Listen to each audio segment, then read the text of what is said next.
Começaremos lendo no livro de Atos dos Apóstolos, no capítulo 4.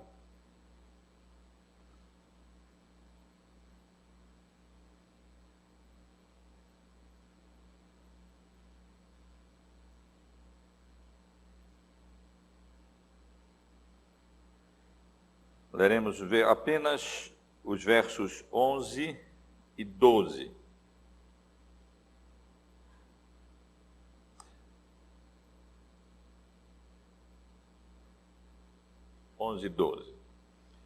Este Jesus é pedra rejeitada por vós, os construtores, a qual se tornou a pedra angular, especialmente o verso 12. E não há salvação em nenhum outro, porque abaixo do céu não existe nenhum outro nome dado entre os homens, pelo qual importa que sejamos salvos. Ainda no livro de Atos, logo adiante, no capítulo 5, leremos o verso de número 42. Atos 5, 42. E todos os dias, no templo e de casa em casa, não cessavam de ensinar e de pregar Jesus, o Cristo. Em 1 Coríntios, irmãos, no capítulo 2,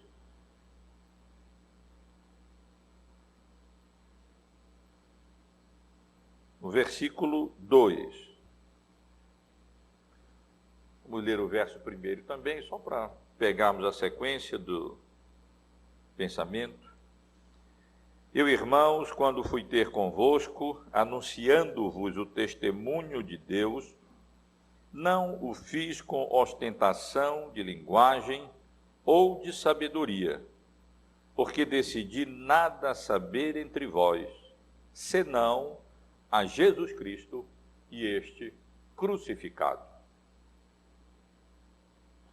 2 Coríntios, capítulo 5,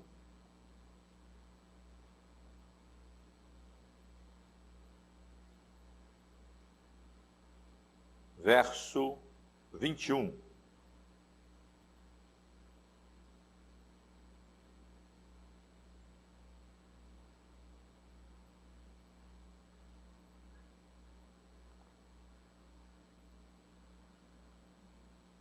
Aquele que não conheceu o pecado, ele, ou seja, Deus, o fez pecado por nós, para que nele fôssemos feitos justiça de Deus. Aquele que não conheceu o pecado, Deus o fez pecado por nós, para que nele fôssemos feitos justiça de Deus. E finalmente, irmãos, em 1 Timóteo,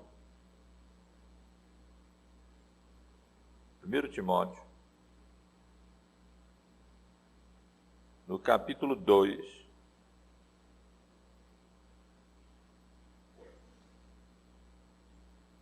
versículo 5.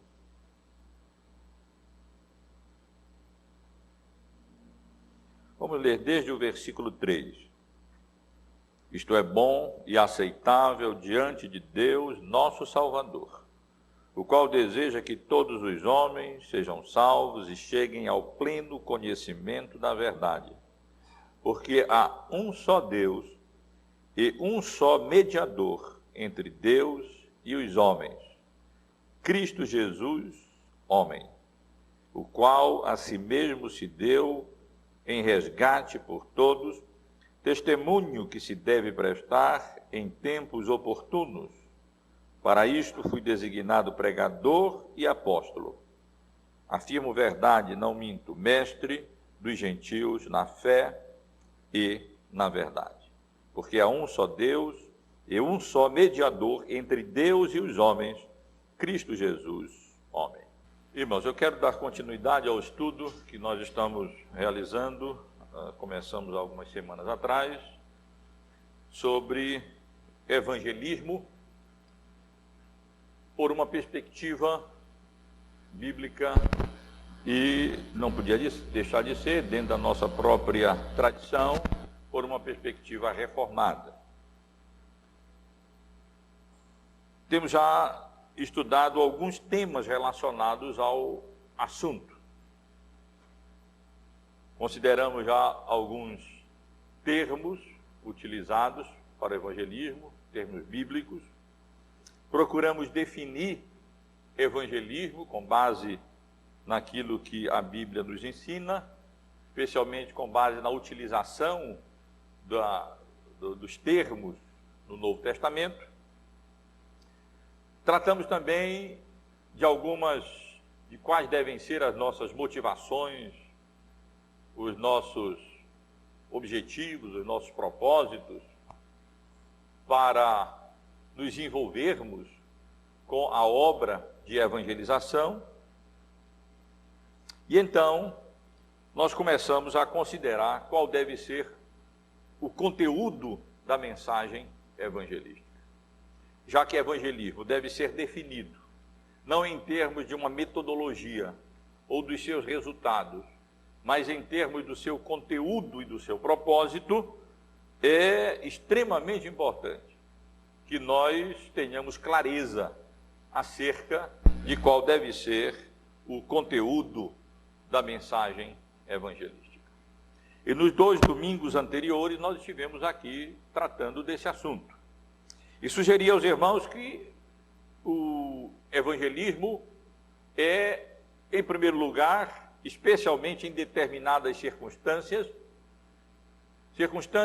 das quais as pessoas não têm um conhecimento claro da revelação bíblica acerca do Deus Criador, Deus da providência, Deus da redenção. Evangelismo precisa, nessas circunstâncias, ser, em primeiro lugar, uma mensagem sobre Deus, para que os alicerces possam ser, assim, estabelecidos e a boa nova da salvação pela graça de Deus, mediante a fé em Cristo, possa ser, então, compreendida, entendida e, então, aplicada pelo Espírito Santo ao coração dos seus eleitos. Nós sabemos que muitas pessoas não têm um conhecimento verdadeiro acerca de Deus. Têm uma noção equivocada acerca da divindade. Nós vimos como o apóstolo Paulo chegando em Atenas e ali encontrando aquela idolatria imperando, reinando na cidade, ele, antes de apresentar a boa nova da salvação pela graça de Deus mediante a fé na obra redentora de Cristo, ele estabeleceu os alicerces acerca da revelação bíblica, acerca da pessoa e da obra de Deus Pai, como um Deus soberano, um Deus onipotente, um Deus independente, um Deus criador, um Deus mantenedor de toda a criação.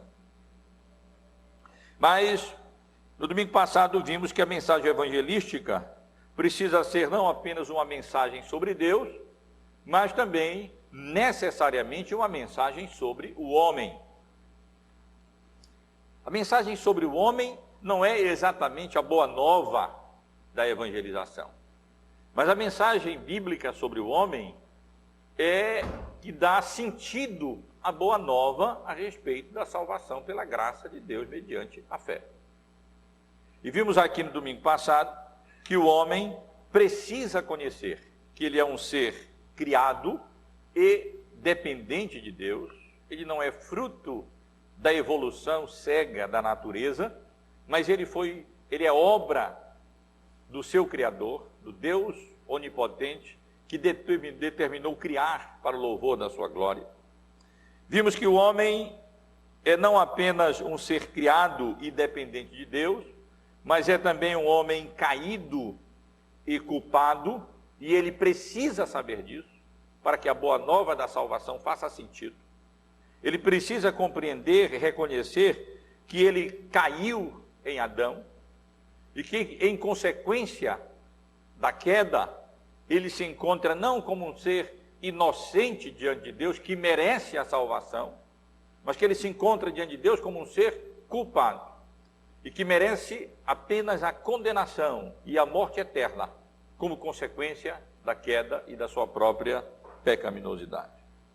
E vimos ainda que o homem precisa conhecer que ele é pecador e que ele está absolutamente incapacitado para alterar o seu estado de pecado, no qual todo ser humano vem a esse mundo, nasce nesse mundo, depois da queda dos nossos primeiros pais, Adão e Eva. E meus irmãos e irmãs, o homem precisa saber disso. É preciso que nas oportunidades que Deus nos dá para comunicar a boa nova de salvação em Cristo aos perdidos, aqueles que Deus coloca como os nossos próximos, nossos parentes, nossos colegas de trabalho, nossos vizinhos,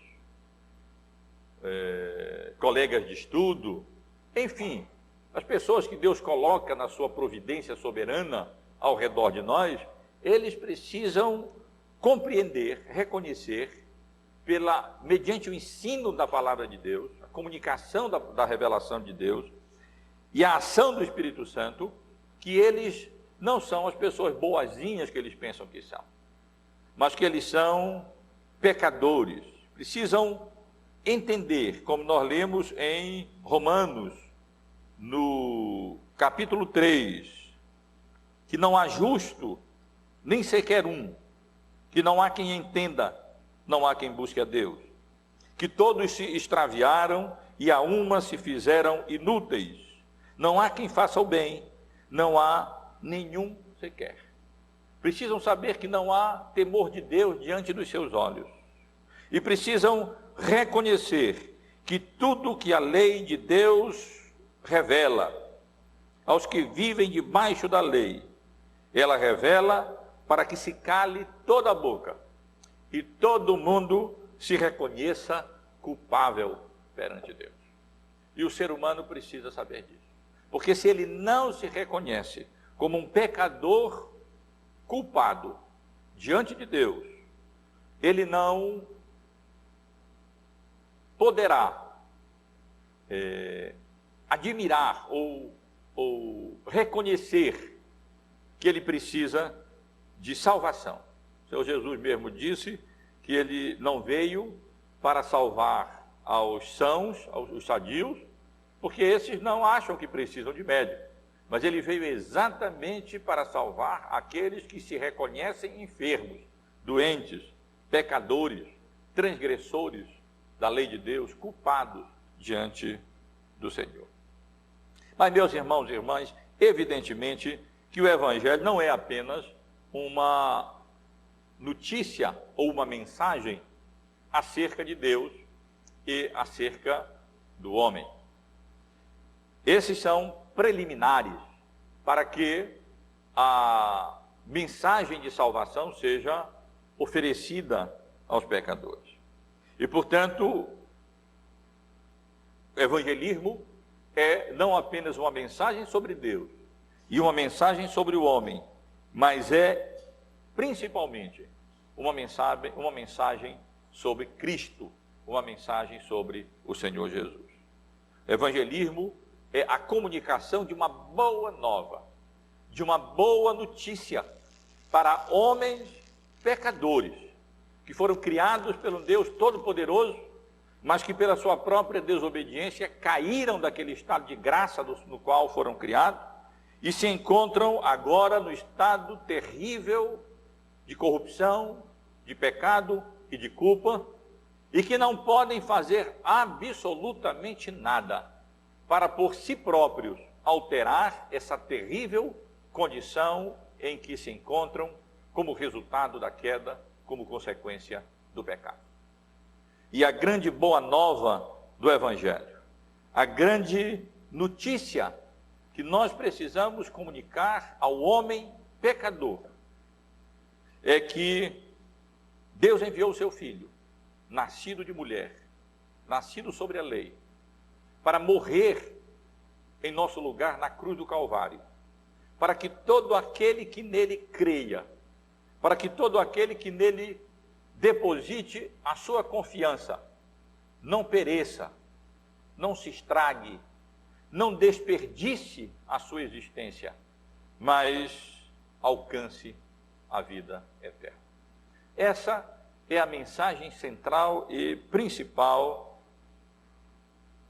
do Evangelho, e a mensagem principal que nós precisamos comunicar aos perdidos.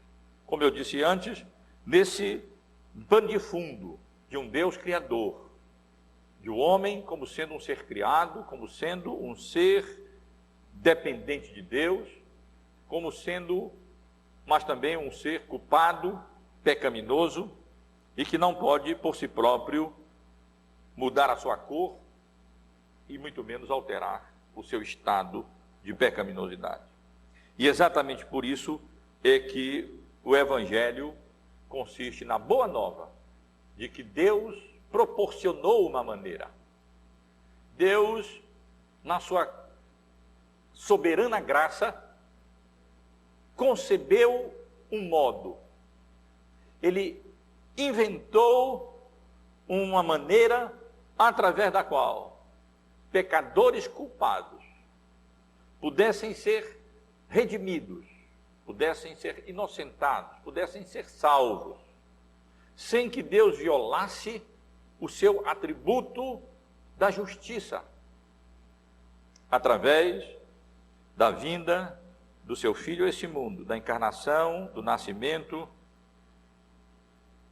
da obediência e da morte do Senhor Jesus na cruz, em nosso lugar, derramando o seu sangue para a remissão dos nossos pecados, para a salvação dos nossos pecados. Evidentemente, eu não pretendo aqui analisar essas passagens todas que eu li.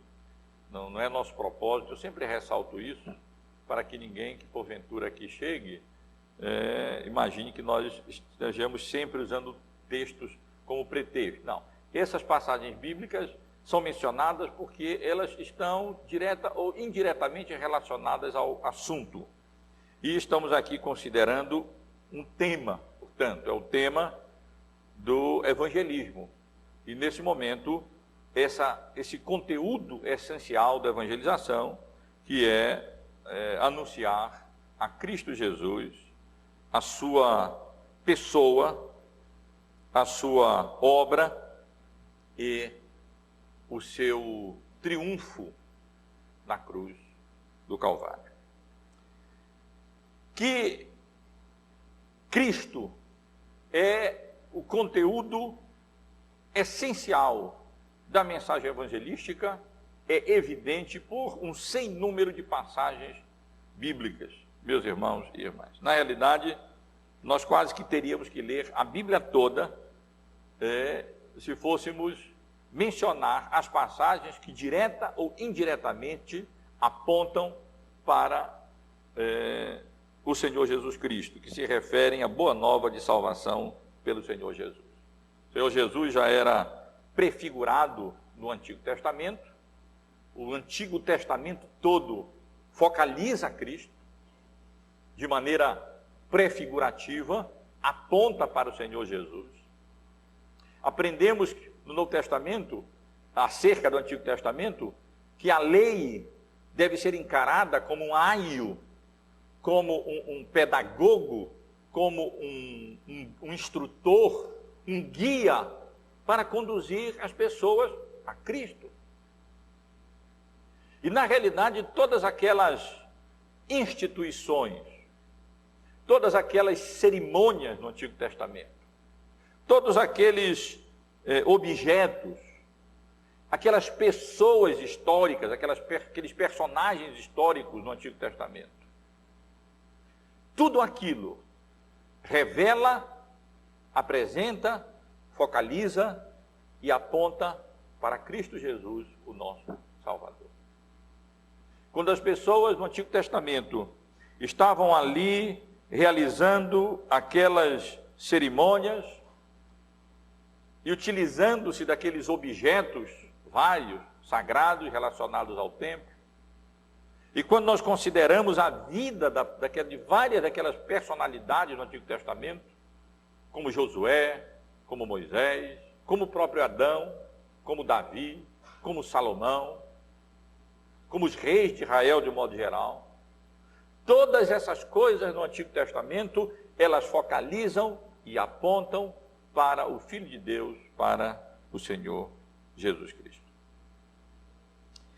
O próprio objeto principal do verbo evangelizar na Bíblia é o angelizo. Ele é o Senhor Jesus. Na realidade, como eu já ressaltei aqui, quando nós estudamos acerca da terminologia bíblica utilizada para o evangelismo, para evangelizar, o verbo nem precisa de um complemento, nem precisa de um objeto, porque o verbo evangelizar já anuncia ou já encerra a natureza da sua mensagem. Evangelizar significa anunciar ou comunicar uma boa nova. E no contexto do Novo Testamento, a boa nova da salvação pela graça de Deus mediante a fé em Cristo Jesus. Na realidade, nem é preciso, portanto, haver um complemento. O próprio verbo já aponta para o Senhor Jesus, porque evangelizar é comunicar a Cristo, é anunciar a Cristo, é proclamar a Cristo, é apresentar uma boa nova de redenção, de salvação, de solução para o problema não solucionável pela própria pessoa do pecado e da queda e da culpa na nossa própria vida. Mas, várias vezes o verbo apresenta um complemento.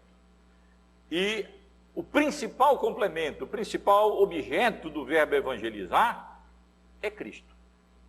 Eu poderia ler aqui várias passagens nesse sentido, mas eu quero apresentar pelo menos algumas para os irmãos, para que os irmãos percebam realmente essa realidade a partir do estudo bíblico.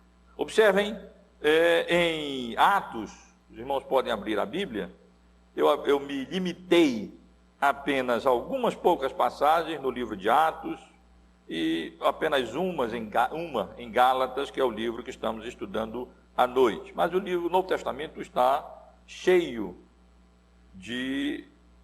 há vários exemplos desse verbo sendo utilizado com Cristo como sendo o seu objeto. Observem, por exemplo, em Atos, no capítulo 5, no versículo 42. Aqui nós lemos acerca dos apóstolos e que todos os dias no templo e de casa em casa não cessavam de ensinar e de pregar Jesus Cristo. Aqui está traduzido por pregar, mas na língua original nós temos o verbo euangelizo, a ideia de evangelizar. Portanto, não cessavam de ensinar e de evangelizar Cristo. A tradução pode não ficar muito apropriada, mas a ideia é evangelizar, anunciar Cristo, anunciar a boa nova de salvação, que consiste na pessoa de Jesus, o Messias, o ungido, o Cristo de Deus. Um pouco mais adiante, no capítulo 8, no versículo 35, apenas selecionando algumas dessas passagens, nós lemos assim, acerca da evangelização de Filipe para o eunuco. Então Filipe explicou, e começando por esta passagem da Escritura, anunciou-lhe a Jesus. Aqui mais uma vez, a tradução por anunciou-lhe traduz o verbo evangelizar. Evangelizou-lhe a Jesus, quer dizer, anunciou-lhe a boa nova acerca de Jesus. Um pouco adiante, no capítulo 11, no versículo 20, quando os discípulos são dispersos por causa da perseguição que sobreveio a Estevão, nós lemos no versículo 20 que alguns deles, porém, que eram de Chipre e de Cirene, e que foram até Antioquia, falavam também aos gregos, anunciando-lhes, ou seja, evangelizando-lhes o evangelho do Senhor Jesus. Quer dizer, anunciando-lhes o Evangelho, a boa nova, que tem Cristo como seu centro e como a sua essência. E no capítulo 17, meus irmãos, no versículo 18, quando o apóstolo Paulo se encontrava evangelizando em Atenas, nós lemos: e alguns dos filósofos epicureus e estoicos contendiam com ele, havendo quem perguntasse: que quer dizer esse tagarela? E outros: parece pregador de estranhos deuses, os pregava, ou seja, evangelizava a Jesus e a sua ressurreição. Anunciava-lhes a boa nova, que pode ser resumida em uma palavra: Jesus.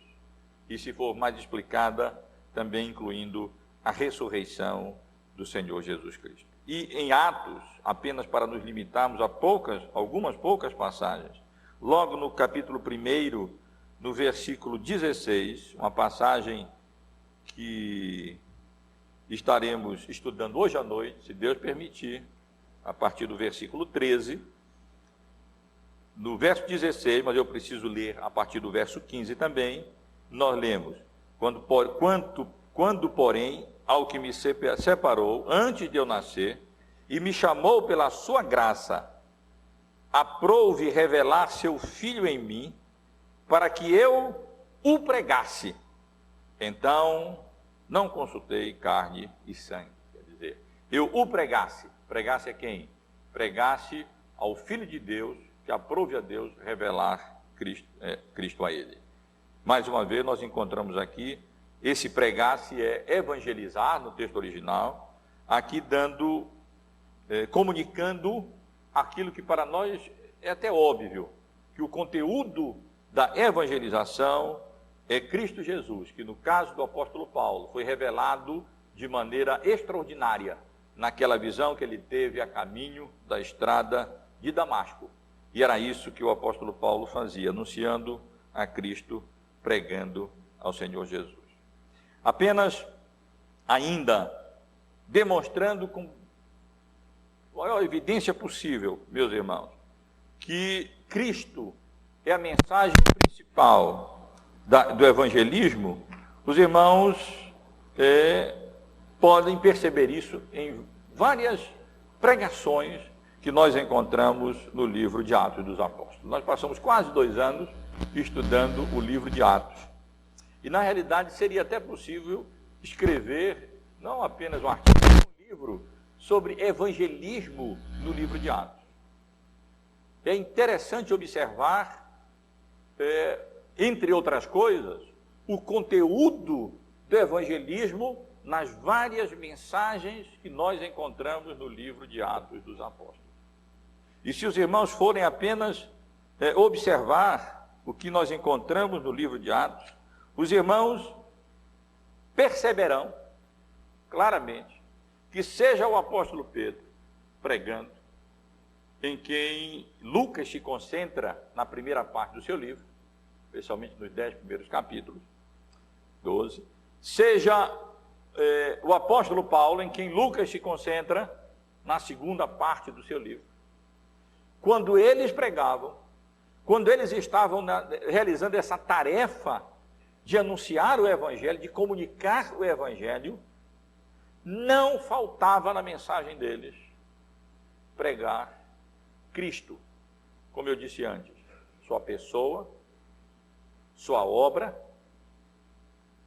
e o seu triunfo manifestado na ressurreição, na ascensão e na glorificação do Senhor Jesus.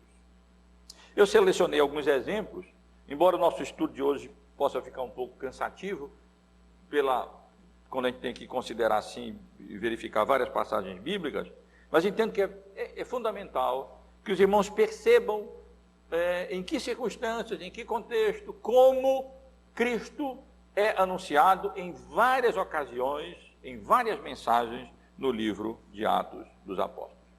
Portanto, abram, irmãos, a Bíblia, por favor, e vamos começar no capítulo 2, naquela primeira mensagem cristã. naquela primeira pregação do Evangelho, quando o Espírito Santo desceu, como havia sido prometido pelo Senhor Jesus, naquele clímax da história da redenção, e também capacitando os apóstolos para aquela grande, monumental obra de instituição da igreja na dispensação do Evangelho, na dispensação da graça. No capítulo 2, a partir do versículo 22, nós vemos como Pedro evangeliza Cristo. Não Cristo como objeto, mas como conteúdo da evangelização. Como Pedro anuncia Cristo na sua mensagem. A partir do versículo 22, nós podemos ler até o verso 36, rapidamente. Os irmãos podem perceber como vários aspectos relacionados à pessoa e à obra de Cristo são apresentados aqui pelo apóstolo Pedro. Verso 22, varões israelitas, atendei a estas palavras. Jesus o Nazareno, varão aprovado por Deus diante de vós, com milagres, prodígios e sinais, os quais o próprio Deus realizou por intermédio dele entre vós, como vós mesmos sabeis, sendo ele entregue pelo determinado desígnio e presciência de Deus. Vós o matastes, crucificando-o por mãos de iníquos, ao qual, porém, Deus ressuscitou, rompendo os grilhões da morte, porquanto não era possível fosse ele retido pela morte. Porque a respeito dele diz Davi, diante de mim via sempre o Senhor, porque está à minha direita, para que eu não seja abalado. Por isso se alegrou o meu coração e a minha alma, a minha língua exultou. Além disto, também a minha própria carne repousará em esperança, porque não deixarás a minha alma na morte, nem permitirás que o teu santo veja corrupção. Fizeste-me conhecer os caminhos da vida, encher-me-ás de alegria na tua presença. Irmãos, seja-me permitido dizer claramente a respeito do patriarca Davi, que ele morreu e foi sepultado, e o seu túmulo permanece entre nós até hoje. Sendo, pois, profeta, sabendo que Deus lhe havia jurado que um dos seus descendentes se assentaria no seu trono, prevendo isto, referiu-se à ressurreição de Cristo, que nem foi deixado na morte, nem o seu corpo experimentou corrupção. A este Jesus, Deus ressuscitou, do que todos nós somos testemunhas. Exaltado, pois, à destra de Deus, tendo recebido do Pai a promessa do Espírito Santo, derramou isto que vedes e ouvi. Porque Davi não subiu aos céus, mas ele mesmo declara, disse o Senhor ao meu Senhor, assenta-te à minha direita, até que eu ponha os teus inimigos por estrado dos teus pés.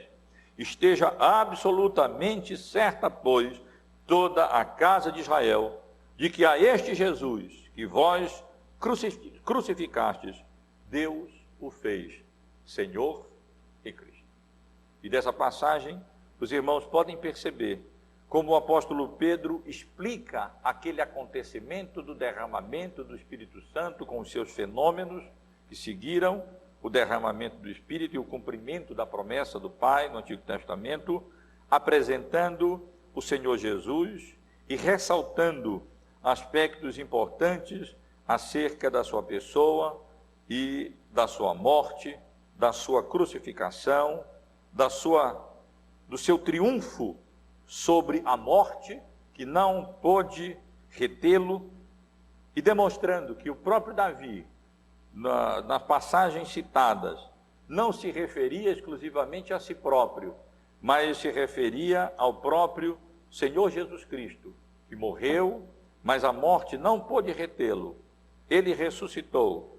Disso os apóstolos eram testemunha, e portanto eles testificavam e evangelizavam e anunciavam que aquele Jesus que havia sido morto por eles, Deus o havia ressuscitado e o feito triunfar colocando em posição de autoridade para cumprir a sua vontade e as suas promessas, derramando assim o Espírito Santo como Deus havia prometido.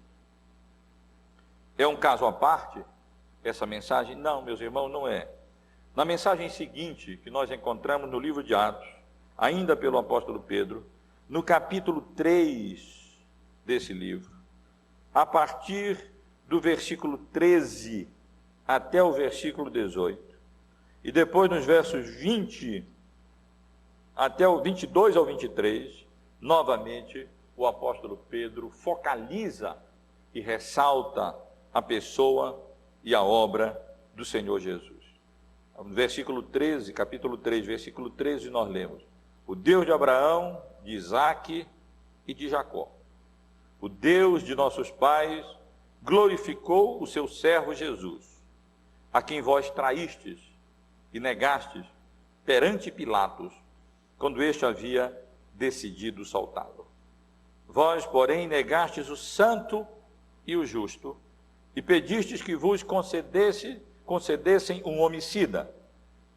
De fato, matastes o autor da vida, a quem Deus ressuscitou dentre os mortos, do que nós somos testemunhas.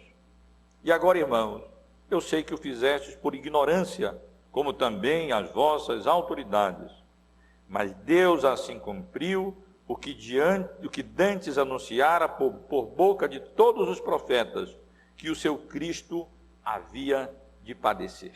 Verso 22. Disse na verdade Moisés: o Senhor Deus vos suscitará dentre vossos irmãos um profeta semelhante a mim. A ele ouvireis em tudo quanto vos disser. E acontecerá que toda alma que não ouvir a esse profeta será exterminada do meio do povo. Podemos até completar de Israel nesse sentido, mas do meio do povo. E aqui mais uma vez, irmãos, está o apóstolo Pedro naquela oportunidade que teve, depois da cura de um coxo no templo, anunciando o evangelho, evangelizando, pregando a palavra de Deus e se concentrando especialmente nos eventos históricos acerca da crucificação, da morte e da ressurreição do Senhor Jesus e do testemunho que é preciso prestar da genuinidade, da veracidade desses fatos que cercam a pessoa e a vida do Senhor Jesus Cristo.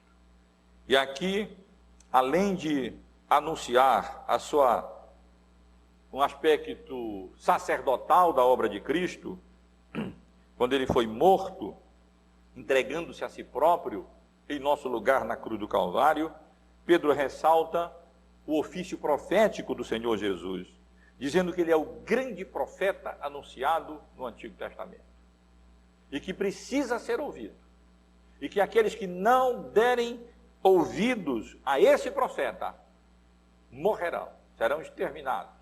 Na verdade, alcançarão não a vida eterna, mas a morte eterna, a separação eterna de Deus, porque não deram ouvidos ao genuíno profeta, ao grande profeta, tipificado e prefigurado em todos os profetas do Antigo Testamento.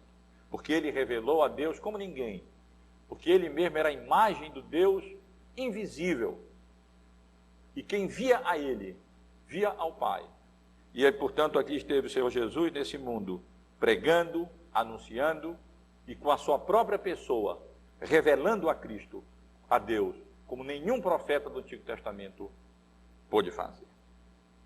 Se avançamos um pouco mais, irmãos, e chegamos no capítulo 4, fiquem descansados que eu vou ter que parar em algum momento, né? Se bem que na realidade eu separei várias passagens aqui, gostaria muito de enfatizar e demonstrar o caráter cristocêntrico das mensagens evangelísticas que nós encontramos na Bíblia, especialmente no livro de Atos dos Apóstolos. No capítulo 4, quero apenas ler dos versos 10 ao verso 12. Testemunho de Pedro e João perante o Sinédrio.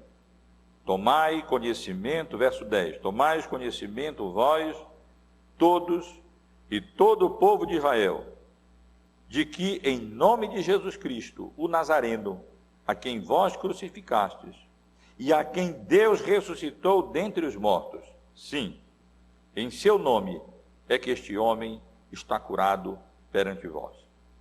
Esta pedra, esse Jesus é pedra rejeitada por vós, os construtores, a qual se tornou pedra angular. E não há salvação em nenhum outro, porque abaixo do céu não existe nenhum outro nome dado entre os homens, pelo qual importa que sejamos salvos. Quando Pedro teve essa oportunidade de anunciar o Evangelho diante do Sinédrio, ele se concentra exatamente na obra redentora de Cristo na cruz do Calvário, confrontando aquelas pessoas com a realidade de que eles haviam crucificado o Senhor Jesus Cristo, Filho de Deus, à morte, mas que ele havia sido ressuscitado, e que na realidade não há nenhuma possibilidade de redenção, de salvação em nenhuma outra pessoa, a não ser em Jesus Cristo, o Filho de Deus, o nosso Redentor. No capítulo 8, meus irmãos, do livro de Atos, apenas para podermos avançar um pouco mais, quando Lucas registra a perseguição que sobreveio à igreja após a morte de Estevão e se concentra nas atividades evangelísticas de Filipe, o diácono evangelista, nós lemos no versículo 5 e nós vemos no versículo 5 e depois nos versículos 35 a 37, como Filipe, nessa sua atividade evangelística, ele se concentra em Cristo. No versículo 5, nós lemos que Filipe, descendo a cidade de Samaria, anunciava-lhes a Cristo. Esse era o objeto da sua pregação, o objeto da sua mensagem. Quando nós lemos anunciava-lhes a Cristo, os irmãos podem ler todas essas informações, esses fatos que precisam ser comunicados e conhecidos acerca da pessoa e da obra de Cristo, dos seus ofícios profético, sacerdotal, real, dos seus estados de humilhação e de glória. E nós vemos aqui nos versículos 35 a 37. Então Filipe explicou, e começando por esta passagem da Escritura, ele fez aquilo que nós devemos fazer. A partir de qualquer passagem da Escritura, encontrarmos o caminho que conduz a Cristo. E então, a partir da passagem da Escritura, que o eunuco vinha lendo, Filipe encontrou essa passagem e anunciou-lhes, ou seja, evangelizou-lhe a Cristo. Anunciou a boa nova de salvação em Cristo Jesus. Demonstrando que, na realidade, aquilo que o eunuco vinha lendo no Antigo Testamento encontrava significado na pessoa e na obra do Senhor Jesus. E seguindo ele, caminhou afora, verso 36, chegando a certo lugar onde havia água, disse o eunuco: eis aqui água, que importa que impede que seja eu batizado? E no verso 37 nós lemos, Filipe respondeu: é lícito, se crês de todo o coração. E respondendo ele, disse: creio que Jesus Cristo é o Filho de Deus. Avançando um pouco mais, irmãos, chegamos no capítulo 9, aonde Lucas registra um dos eventos mais significativos para a promoção do reino de Deus nesse mundo. A conversão de Saulo de Tarso, o grande perseguidor da igreja, que seria transformado no apóstolo dos gentios. E logo após a conversão de Paulo, conforme registrado aqui no capítulo 9, depois a visita de Ananias, a confirmação da sua vocação, do seu chamado, da sua comissão como apóstolo dos gentios, Lucas registra que o apóstolo Paulo começou logo a pregar, começou logo a anunciar o evangelho. E nos versículos 20 a 22, nós lemos assim: e logo pregava nas sinagogas a Jesus, pregava Jesus, afirmando que este é o Filho de Deus, ou seja, a pessoa de Jesus. Ora, todos os que o ouviam estavam atônitos e diziam: não é este o que exterminava em Jerusalém aos que invocavam o nome de Jesus, e para aqui veio precisamente com o fim de os levar amarrados aos principais sacerdotes? Saulo, porém, mais e mais se fortalecia e confundia os judeus que moravam em Damasco, demonstrando que Jesus é o Cristo. Jesus é o Cristo. Era o conteúdo da mensagem do apóstolo Paulo. Pregar a Cristo, anunciar a Cristo. E na realidade os irmãos acompanharam comigo aquelas viagens missionárias do apóstolo Paulo, como ele ia de lugar em lugar, fazendo aquilo que ele disse que fazia quando escreveu a igreja de Corinto, como lemos ainda agora há pouco. Eu não estou interessado em eloquência humana, nem em filosofia humana, nem em sabedoria humana, porque eu decidi nada saber entre vós, a não ser a Jesus Cristo e este crucificado, a não ser a Cristo Jesus e a sua grande obra de redenção, de salvação, como manifestação da graça e da misericórdia de Deus. E essa grande obra de redenção e de salvação é resumida, é um versículo que vale a pena os irmãos anotarem, terem consigo, de maneira preciosa mesmo. No último versículo do capítulo 5 de 1 Coríntios, onde lemos: aquele que não conheceu o pecado, ele o fez pecado por nós, para que nele fôssemos feitos justiça de Deus. Aquele que não cometeu pecado. Esse é o significado, o propósito da obra de Cristo. Deus o considerou pecador por nós, quando sobre ele imputou a culpa dos nossos pecados, para que nele, em virtude da obra de Cristo na cruz, nós fôssemos feitos justiça de Deus, alcançássemos a justificação dele, que nos foi imputada também pela fé nele e na obra que ele realizou em nosso lugar na cruz do Calvário. E era isso o que o apóstolo Paulo pregava. E é isso que devemos entender quando lemos que logo pregava nas sinagogas a Jesus, afirmando que este é o Filho de Deus. E quando lemos, desculpe, irmãos, adiante, no versículo 22, que o apóstolo Paulo confundia os judeus, demonstrando que Jesus era o Messias, era o Cristo ungido, o Salvador do seu povo.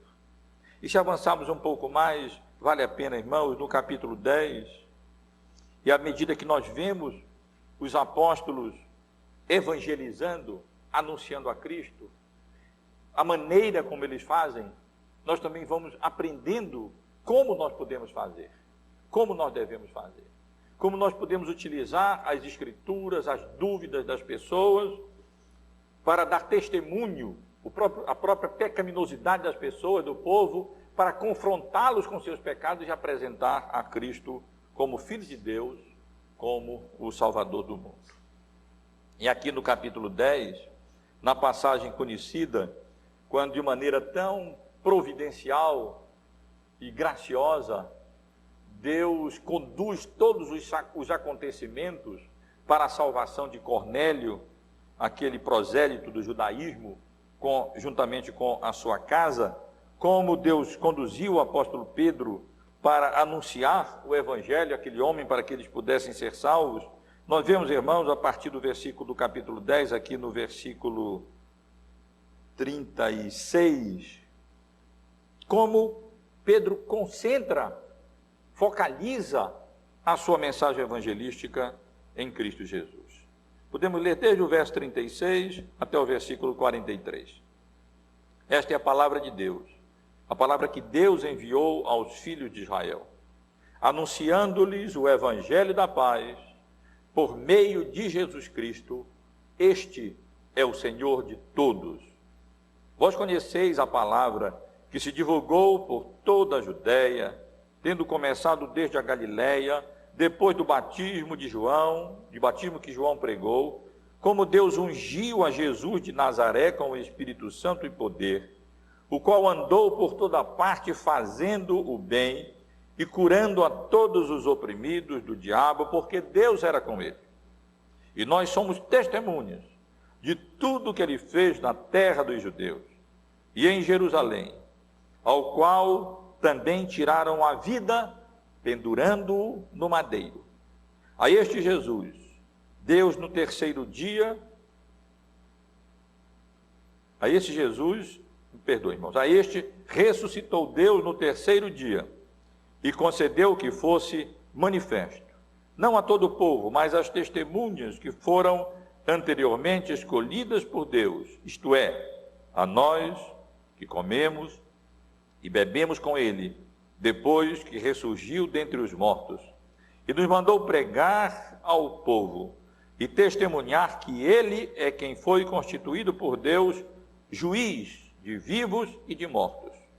Dele, todos os profetas dão testemunho de que por meio do seu nome, todo o que nele crê recebe remissão de pecados.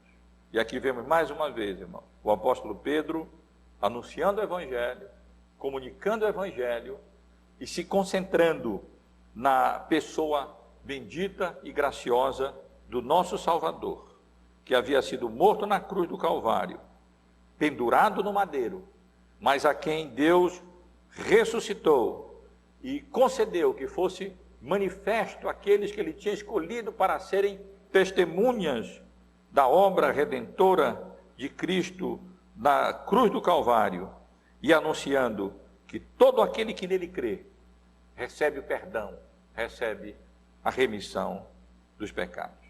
Há duas outras passagens que eu ainda quero considerar com os irmãos no livro de Atos. Uma delas é a pregação do apóstolo Paulo em Antioquia da Pisídia, descrita por Lucas no capítulo 13 do livro de Atos. Há dois grandes sermões no livro de Atos dos dois apóstolos. Pedro, no capítulo 3, que nós já consideramos, onde podemos aprender muito sobre a comunicação do Evangelho, e de Paulo, aqui no capítulo 13, lá na cidade de Antioquia da Síria, onde também podemos aprender muito, e já tivemos a oportunidade de considerar essa passagem no domingo à noite, na exposição de Atos, e extrair daqui várias lições acerca da comunicação do Evangelho, nesse contexto evangelístico, nesse contexto missionário.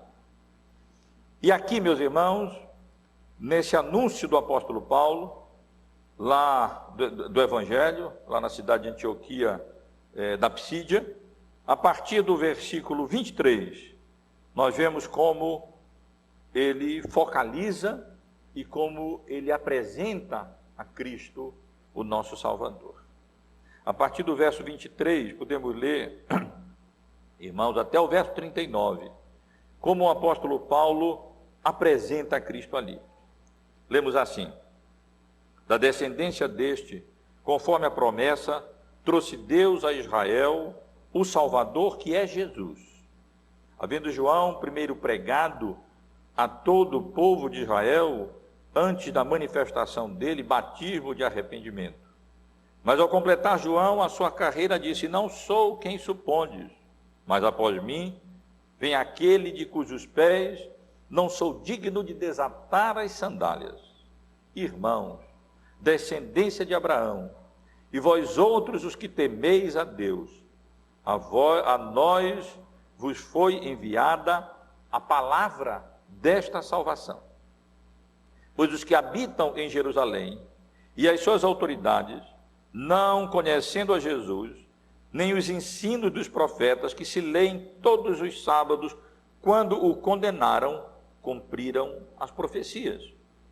E embora não achassem nenhuma causa de morte, pediram a Pilatos que ele fosse morto. Depois de cumprirem tudo o que a respeito dele estava escrito, tirando-o do madeiro, puseram-no em um túmulo. Mas Deus o ressuscitou dentre os mortos, e foi visto muitos dias pelos que com ele subiram da Galiléia para Jerusalém, os quais são agora as suas testemunhas diante do povo. Nós vos anunciamos o evangelho da promessa feita a nossos pais, como Deus a cumpriu plenamente a nós, seus filhos, ressuscitando a Jesus, como também está escrito no Salmo 2: Tu és meu filho, eu hoje te gerei. E que Deus o ressuscitou dentre os mortos, para que jamais voltasse à corrupção. Desta maneira o disse: e cumprirei a vosso favor as santas e fiéis promessas feitas a Davi. Por isso também diz em outro salmo: não permitirás que o teu santo veja corrupção. Porque na verdade, tendo Davi servido a sua própria geração, conforme o desígnio de Deus, adormeceu, foi para junto de seus pais e viu corrupção. Porém aquele que Deus ressuscitou não viu corrupção. Tomai, pois, irmãos, conhecimento de que se vos anuncia a remissão de pecados por intermédio deste, e por meio dele todo o que crê é justificado de todas as coisas das quais vós não pudestes ser justificados pela lei de Moisés. Irmãos, como o apóstolo Paulo, aqui anunciando o evangelho a judeus e a prosélitos do judaísmo, lá na cidade de Antioquia, da Psídia, não precisa tanto estabelecer aqueles fundamentos acerca do conhecimento de Deus Pai, mas precisa, confrontando aquelas pessoas com a própria pecaminosidade deles, anunciar a Cristo como o único através do qual eles poderiam alcançar a justificação e a remissão dos pecados. E aí apresenta vários aspectos relacionados à pessoa e à obra redentora sacerdotal do Senhor Jesus Cristo. A última passagem que quero rapidamente considerar com os irmãos se encontra em Atos, no capítulo 17. A mensagem de Paulo em Atenas é preciosa, irmãos. Nela nós encontramos todos os elementos essenciais do conteúdo evangelístico. Como foi uma mensagem anunciada a judeus que não tinham o conhecimento dos fundamentos da fé no Deus que se revela nas Escrituras, o apóstolo Paulo começa, como nós vimos anteriormente, a nos estabelecendo esse fundamento, apresentando o Deus verdadeiro. Como vimos semana passada, aqui nessa mensagem, ele também anuncia verdades acerca do homem, como um ser dependente de Deus, como um ser pecador, como um ser criado. E aqui nós vemos também como o apóstolo Paulo anuncia a Cristo nos versículos 30 e no versículo 31.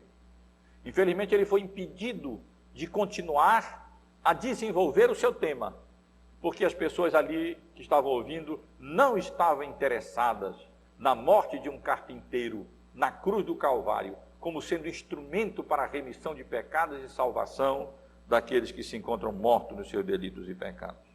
Ora, não levou Deus em conta os tempos da ignorância, Agora, porém, notifica, anuncia aos homens, que todos em toda parte se arrependam, porque estabeleceu um dia em que há de julgar o mundo com justiça, por meio de um varão, que destinou e acreditou, confirmou diante de todos, ressuscitando-os dentre os mortos. Mas eles não quiseram ouvir mais acerca da mensagem de Paulo, cujo conteúdo se focalizaria aqui em Cristo Jesus, como o varão destinado por Deus e acreditado por Deus, para, através especialmente da sua ressurreição, para que, crendo nele, os ouvintes em Atenas pudessem alcançar a salvação e a vida eterna. Meus irmãos e irmãs, apenas resumindo um pouco o que várias verdades anunciadas nessas mensagens que nós estivemos considerando, os irmãos podem perceber que nessas verdades e nessas passagens que eu estive considerando com os irmãos, como a mensagem evangelística focaliza e se concentra em Cristo. Se concentra na sua pessoa divino-humana. Não se trata de meramente um profeta. Trata-se do sumo profeta. Não se trata simplesmente de um homem bom ou de um dos profetas, mas se trata, conforme aquela preciosa confissão de Pedro, que é o alicerce da igreja, descrita em Mateus, no capítulo 16, a partir do versículo 13, onde nós lemos: indo Jesus para a banda de Cesareia de Filipe, perguntou a seus discípulos: quem diz o homem ser o filho do homem? Quem diz o povo ser o filho do homem? E eles responderam: uns dizem João Batista, outros Elias, e outros Jeremias, ou alguns dos profetas. Mas e vós, disse Jesus? Continuou ele: de quem dizeis que eu sou? E respondendo Simão Pedro, disse: tu és o Cristo, o Filho de Deus. E então Jesus lhe afirmou: bem-aventurado és, Simão Barjonas, porque não foi carne e sangue quem te revelou, mas meu Pai que está nos céus. E esse é parte do conteúdo da mensagem evangelística, que nós percebemos isso várias vezes nas mensagens que eu estive comentando aqui com os irmãos. Apresentar a Cristo não como homem bom, um exemplo meramente a ser seguido, não como meramente um profeta entre outros, mas apresentar a Cristo como único, apresentar a Cristo como Deus bendito, como a segunda pessoa da Trindade, Deus glorioso, que compartilha todos os atributos da divindade, de tal maneira que quem vê a Ele, vê ao Pai, porque nele reside a plenitude da divindade. Apresentar a Cristo não como uma pessoa boazinha, ou um exemplo de moralidade, ou como um grande profeta, mas apresentar a Cristo como o único Deus que encarnou, que se fez homem, para ser mediador entre Deus e os homens, e portanto morreu em nosso lugar na cruz do Calvário. Levar aos homens a essa confissão de Pedro, que é o alicerce da igreja: tu és o Filho de Deus. Mas, meus irmãos e irmãs, vimos como a mensagem evangelística focaliza não apenas a pessoa, o divino humana de Cristo, mas como a mensagem evangelística focaliza especialmente a sua obra redentora, ativa e passiva. Como ele foi obediente até a morte e morte de cruz. E como ele, como segundo representante da raça humana, o segundo Adão, foi bem sucedido em obedecer na íntegra toda a vontade de Deus. Como ele ativamente obedeceu à lei, e portanto obedecendo à lei, alcançou a justiça que procede da lei. e não precisando dessa justiça, porque nunca foi pecador e pecado nunca se encontrou nele, pôde então e pode imputar essa justiça, considerar essa justiça de todos quantos creem nele e confiam nele, entregam a ele o seu destino e a sua vida. E como também passivamente, mas também ativamente, o Senhor Jesus se entregou até a morte.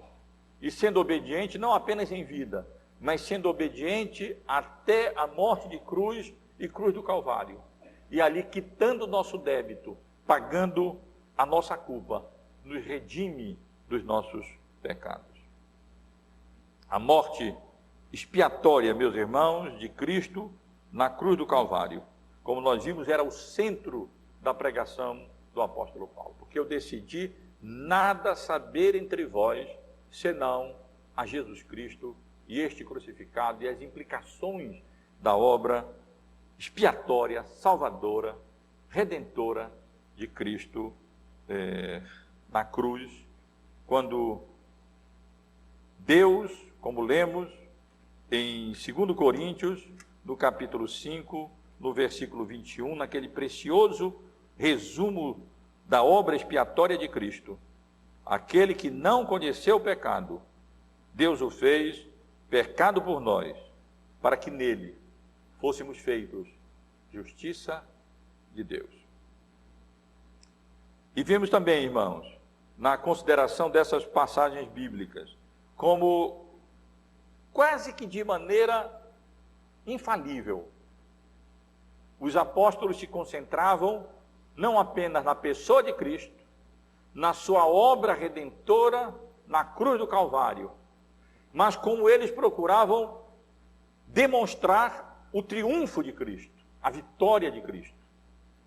Como eles procuravam demonstrar que Deus, o Pai, aceitou a expiação de Cristo na cruz, para reconciliar os seus eleitos, aqueles que o Pai lhe havia dado antes da fundação dos tempos, para que ele os remisse e os salvasse. E como Deus manifestou a sua aprovação, o triunfo, a vitória de Cristo, com a sua ressurreição dentre os mortos, não permitindo que ele visse corrupção, que seu corpo se deteriorasse, apodrecesse na sepultura. Como Cristo triunfou sobre a morte, como ele triunfou sobre Satanás, e manifestou isso através da sua ressurreição dentre os mortos, através da sua ascensão aos céus, através da sua entronização, da sua glorificação, quando toda a autoridade lhe foi dada nos céus e na terra, e ele pôde ir lá derramar o Espírito Santo, para que a igreja fosse capacitada por ele, para a realização dessa grande obra missionária e evangelística, levando o evangelho desde Jerusalém, passando pela Judéia e Samaria, até aos confins da terra. Meus irmãos, esses são elementos indispensáveis na mensagem do evangelho. Quando os irmãos, pela misericórdia e graça de Deus, tiverem oportunidade, e Deus nos dá essas oportunidades, para com os nossos próximos, eu enfatizo isso, nem é necessário ir além disso. Se puder, melhor. Se for possível fazer o dever de cada básico e avançar e fazer mais ainda, ótimo, melhor. Mas pelo menos aquilo que é o fundamental diante da nossa responsabilidade como igreja, como coluna e baluarte da verdade, a quem Deus confiou a grande comissão. E nos anime, nos encoraja a dar razão da nossa fé. Pelo menos aqueles, ou principalmente aqueles que Deus, na sua providência, eu tenho insistido tantas vezes isso com os irmãos, coloca diante de nós.